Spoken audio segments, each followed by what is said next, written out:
Hello everyone, good morning and welcome back. आज की video में हम लोग जानेंगे पास कीवर्ड के बारे में।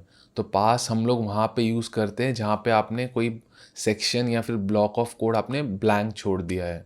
कोई सेक्शन आपने ब्लैंक छोड़ दिया है क्योंकि आपको अभी पता नहीं कि वहाँ पे क्या लिखना है। तो पास आप क्यों यूज़ करते हो? एज अ प्लेस होल्डर या फिर कोई गैप है तो उसको फिल करने के लिए।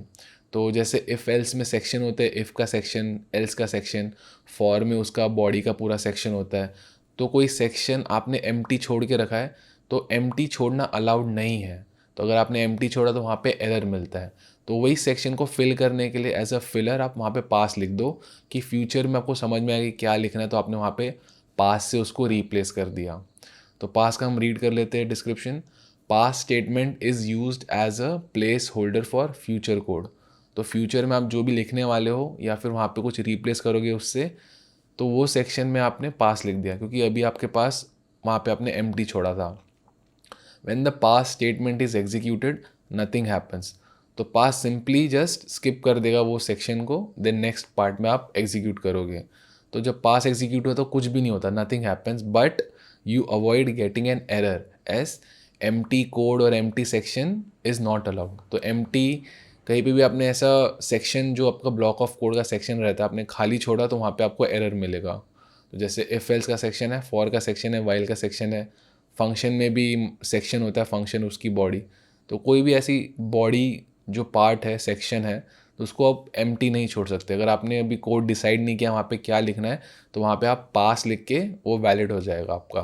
तो फ्यूचर में आप जैसे ही वो डेवलप करोगे वो पीस ऑफ कोड, तो आपने वहाँ पे पास से उसको रिप्लेस कर दिया। तो एज अ प्लेस होल्डर आपका पास कीवर्ड यूज़ होता है as a filler, as a gap filler. Okay, तो इसका हम लोग एक एग्जांपल देख के समझ लेते हैं कि क्या होता है।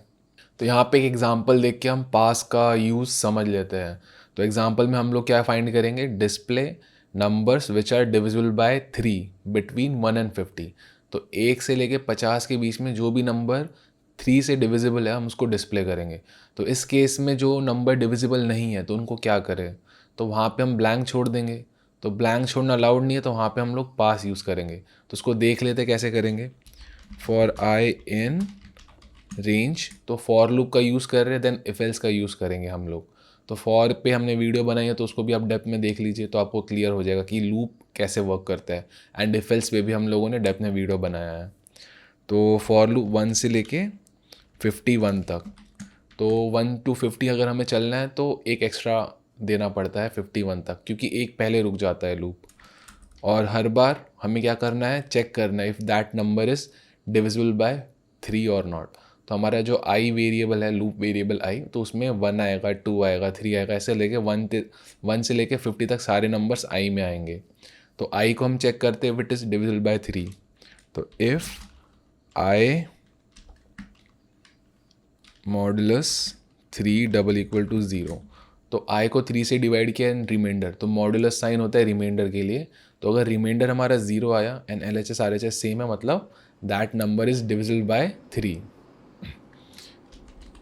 तो हमने आई को प्रिंट कर दिया। तो जो भी नंबर डिविजिबल बाय 3 था हमने उसको प्रिंट कर दिया। एंड एल सेक्शन में हम लोगों ने क्या किया? Print I not divisible by 3। तो इसको रन करते हैं। तो यहाँ पे हमें सारे नंबर दिख गए हैं 1 से लेके 50 तक। और जो नंबर डिविजिबल थे तो एज इट इज़ दिख गए, जो नंबर नहीं डिविजिबल है उनके सामने हमें दिख गया नॉट डिविजिबल बाय 3। तो हमें ये दिखाना ही नहीं है जो नंबर नॉट डिविजिबल बाय 3। तो हमने ये क्या किया? एल्स के पार्ट को हमने सिंपली यहाँ पे पास लिख दिया। तो क्या होगा? जैसे एल्स में आया पास तो कुछ नहीं किया, नेक्स्ट आइट्रेशन में हम चले गए। देन डिविजिबल बाय 3 है तो दिखा दिया, नेक्स्ट पे चले गए। डिविजिबल बाय 3 नहीं है तो एल्स पे आए, हमने पास, सिंपली नेक्स्ट इटरेशन पे हम लोग चले गए। तो रन किया हमने, तो वही नंबर दिख रहे जो डिविजिबल बाय 3 है। तो if i is divisible by 3 तो print i, else pass, we are doing nothing. तो ये पास कीवर्ड, ये जो एल्स सेक्शन है उसके लिए हमने फिल करने के लिए, गैप फिल करने के लिए हमने यूज़ किया। अगर इसको हम लोग खाली छोड़ देते हैं तो यहाँ पे अलाउड नहीं है ऐसे, मतलब ये सेक्शन को खाली छोड़ना अलाउड नहीं है। तो रन करेंगे तो एरर आ गया। तो यहाँ पे इसलिए एल्स पार्ट में हमें कुछ करना ही नहीं था, तो इसलिए हमने सिंपली यहाँ पे पास लिख दिया। तो नेक्स्ट एग्जांपल में हम लोग देख लेते हैं print square of even numbers. तो इवन नंबर्स का स्क्वायर प्रिंट करना है बिटवीन 1 एंड 100। तो 1 और 100 के बीच में इवन नंबर का स्क्वायर। तो ऑड नंबर का हमें कुछ करना नहीं, तो वो सेक्शन को हम लोग पास कर देंगे। तो ये कैसे करेंगे, तो 1 to 100 तक हम लूप लगा लेते हैं for I in range 1 comma तो 101। तो इफ़ वी वांट 100 तो एक स्टेप फर्दर जाना है, क्योंकि एक पहले रुक जाते हैं हम। सो यहाँ पे हमें चेक करना है, अगर वो नंबर इवन है तो उसका स्क्वायर। तो if i modulus 2 equal to 0, तो अगर आई मॉडुलस 2 इक्वल टू 0 है मतलब वो नंबर इवन है, तो हमने प्रिंट किया उसका स्क्वायर। और अगर एल्स पार्ट में क्या आ जाएंगे, यहाँ पे जो भी आपके ऑड नंबर है वो एल्स पार्ट में आ गए, तो हमें उसका भी कुछ करना नहीं है, तो कुछ डिफाइन नहीं किया प्रॉब्लम स्टेटमेंट में, तो हम लोग सिंपली वहाँ पे लिख देंगे पास। तो यहाँ पे हम रन करते हैं, तो यहाँ पे हमें सारे इवन नंबर्स का स्क्वायर मिल गया। तो 2 का 4, 4 का 16, 6 का 36, 8 का 64, 10 का 100, ऐसे सो ऑन टिल 100। और अगर आपको क्वेश्चन दिया रहता ऑड नंबर्स का क्यूब प्रिंट करो या सिंपली ऑड नंबर्स को प्रिंट करो और इवन नंबर दिखाने नहीं है, तो यहाँ पे आप इवन नंबर के सेक्शन में आप पास कर दो।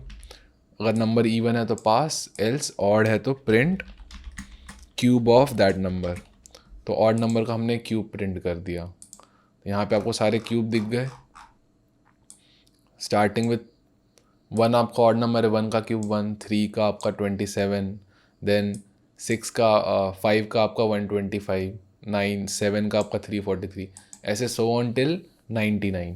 तो यहाँ पे पास स्टेटमेंट का हमने यूज़ देख लिया। पास स्टेटमेंट क्यों यूज़ होता है, टू फिल द गैप, और एक सेक्शन ऑफ कोड को आपने वहाँ पे ब्लैंक नहीं छोड़ना, तो वहाँ पे एज अ प्लेस होल्डर उसको यूज़ किया हम लोगों ने।